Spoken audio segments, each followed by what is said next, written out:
ఓం శ్రీ మాత్రే నమః. అందరికీ నమస్కారం. చాలా మంది అష్ట కష్టాలు పడుతూ ఉంటారు. అష్ట కష్టాలు అంటే అది ఎంత ప్రయత్నించినప్పటికీ కూడా మనకి ఉద్యోగం దొరక్క సతమతమవటం, ఇంటర్వ్యూలో ఫెయిల్ అవుతూ ఉండటం, వివాహం సరైన సమయంలో కాకపోవటం, సంతాన భాగ్యం లేకపోవటం, అప్పుగా ఇచ్చిన డబ్బులు తిరిగి రాకపోవటం, పిల్లలకు అనుకున్న విధంగా విద్య అబ్బకపోవటం, భర్త భార్యల మధ్యన అన్యోన్యత లేకపోవడం, అత్త మామ ఆడబడుచుల ఆరడింపులు పోడు, ఇవన్నీ శత్రు బాధలు, ఇలాంటివన్నీ కూడా అష్ట కష్టాలే. కొన్నిటికి మనకి వెంటనే సమాధానం దొరుకుతుంది, కొన్నిటికి మనం ఎంత ప్రయత్నించినప్పటికీ కూడా వీటికి సొల్యూషన్ అనేది దొరకదు. వాళ్ళకి ఇంకా ఎటువైపు చూసినా అంతా చీకటిమయం, దిక్కుతోచని పరిస్థితి. అలాంటి క్లిష్టమైనటువంటి సమస్య నుండి అవలీలగా మనం బయటపడాలి అనుకున్నప్పుడు తేలికగా శీఘ్రంగా బయటపడటానికి, శత్రువు నుంచి మనల్ని మనం రక్షించుకోవటానికి ఎంతో ఉపయోగపడేటటువంటి ఆరాధన వారాహీదేవి ఆరాధన. మరి ఆ ఆరాధన ఎలా చెయ్యాలి అన్న విషయాన్ని ఈ వీడియోలో తెలుసుకుందాం.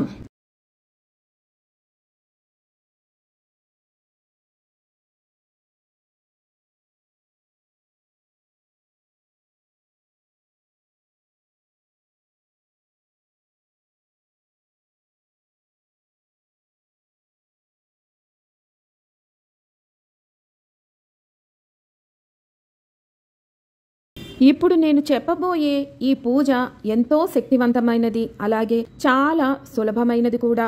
దీనికి మీరు కేవలం చేయాల్సింది ఏంటంటే, మీ దగ్గర వారాహి అమ్మవారి ఫోటో విగ్రహం ఉంటే దానిని పెట్టుకొని ప్రతి నిత్యము కూడా రాత్రి 8 గంటలు సుమారుగా దాటిన తరువాత మీరు ఈ పూజను చేసుకొని నేను చెప్పబోయే శ్లోకాన్ని పఠించండి. లేదు మా దగ్గర ఏవీ లేవు అనుకునే వాళ్ళు పసుపుతోటి గౌరమ్మలాగా చేసుకొని ఆ పసుపు గౌరమ్మనే మీరు వారాహీదేవిగా మీరు ఆ ప్రతిమలోకి ఆవాహన చేసుకొని ఆ ప్రతిమకు మీరు పూజను నిర్వహించాలి. ఈ పసుపు గౌరమ్మ పూజా విధానం నేను ఆల్రెడీ మన ఛానల్లో పెట్టానండి. నవరాత్రి పూజా విధానం మీరు ఎలా చెయ్యాలి అనేది. అదే ప్రక్రియ మీరు నవరాత్రులు అయిపోయిన తరువాత కూడా పంచమి తిథులలో శుక్రవారాలు మంగళవారాలు కూడా అవలంబించండి అని చెప్పాను కదా. అదే పద్ధతి ఇప్పుడు నిత్యము కూడా చేయాల్సి ఉంటుంది. ఎందుకు అంటే ఇది క్లిష్టమైన సమస్యతో బాధపడుతున్నారు కాబట్టి. ఆ వీడియో యొక్క లింక్ మీకు కింద డిస్క్రిప్షన్ బాక్స్లో ఇస్తాను. పూజా విధానం ఒకసారి ఆ వీడియోలో చూడని వారు ఎవరైనా ఉంటే ఒకసారి చూసే ప్రయత్నం చేయండి. ఇక మీరు చెయ్యవలసిందల్లా ఏంటంటే, పసుపుతోటి గౌరమ్మని చేసుకొని అమ్మవారిని ఆవాహన చేసి దీపారాధన చేసి అమ్మవారిని మీ శక్తి కొలది పూజ చేసి నివేదన చేసి ఇప్పుడు నేను చెబుతున్న శ్లోకాన్ని 108 సార్లు పఠించాలి. మీ కష్టం చిన్నది అనుకుంటే 108 సార్లు ఈ శ్లోకం చదివితే సరిపోతుంది. అలా కాకుండా మీకు ఎంతో పెద్ద కష్టం వచ్చింది, అది చాలా జటిలమైనది, తీరని సమస్య అనుకునేవారు 1000 సార్లు ఈ శ్లోకాన్ని పఠించండి. అమ్మో 1000 సార్ల అని మాత్రం అనుకోకండి. మీకు ఫలితం అంత వేగంగాను మీకు అనుభవంలోకి వస్తుంది. అన్నిసార్లు మేము ప్రతినిత్యము చదవలేము అనుకునేవాళ్ళు 108 సార్లు పఠించండి. కానీ ఫలితం కొంచెం నెమ్మదిగా వస్తుంది, కానీ ఫలితం రావటం మాత్రం తథ్యం. నమ్మకంతో చెయ్యండి. ఆ శ్లోకాన్ని ఇప్పుడు తెలుసుకుందాం. గృహీతోగ్ర మహాచక్రే దంష్ట్రోద్ధృత వసుంధరే వరాహ రూపిణి శివే నారాయణి నమోస్తుతే. గృహీతోగ్ర మహాచక్రే దంష్ట్రోద్ధృత వసుంధరే వరాహ రూపిణి శివే నారాయణి నమోస్తుతే. ఈ శ్లోకం యొక్క అర్థం ఏంటంటే, చేతిలో చక్రాయుధాన్ని ధరించినటువంటి ఓ తల్లి, నీకు ఉన్నటువంటి కోరలతోటి భూమిని పైకి ఉద్ధరించి రక్షించినటువంటి ఓ తల్లి, మాకు ఉన్నటువంటి కష్టాలన్నిటినీ పోగొట్టేటటువంటి ఓ వారాహీదేవి, మాకు శుభాలను కలిగించేదానా సర్వ వ్యాపకమైనటువంటి ఓ నారాయణి, నన్ను రక్షించు.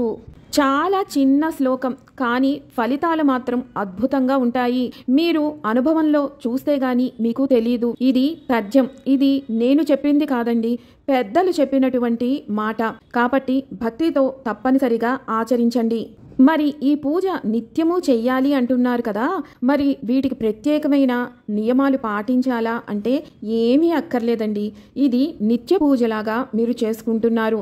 మీరు చెయ్యాల్సిందల్లా కేవలం ఏంటంటే రాత్రి 8 దాటిన తరువాత పూజ చేసుకోండి. తలస్నానం చేయాల్సిన అవసరం లేదు. బ్రహ్మచర్యం పాటించాల్సిన అవసరం కూడా లేదు. అలాగే ఎటువంటి ఆహార నియమాలు కూడా పాటించాల్సిన అవసరం ఏమీ లేదు. కాబట్టి ఇది ఎంత సులభమైన పూజో, ఎటువంటి నియమాలను పాటించకుండానే మీరు చక్కటి ఫలితాలను అందిపుచ్చుకోగలరో తెలుస్తోంది కదా మీకు. మరి ఇంకెందుకు ఆలస్యం? మీకు ఎటువంటి సమస్య ఉన్నా, కోరిక ఉన్నా వాటన్నిటినీ నెరవేర్చుకోవటానికి సులభంగా మీకు ఆ సమస్యకు సమాధానం అమ్మవారే తప్పనిసరిగా తెలిపేందుకు ఈ పూజా ప్రక్రియ శ్లోకాన్ని ఈ వచ్చే నవరాత్రుల నుంచే ప్రారంభించి మీరు ఫలితాలను శీఘ్రంగా అందిపుచ్చుకోండి. మరొక వీడియోతో మళ్ళీ మిమ్మల్ని అందరినీ కలుసుకుంటాను. సెలవు మరి. సర్వం ఈశ్వరార్పణమస్తు. వారాహి అమ్మవారి పాదార్పణమస్తు. స్వస్తి.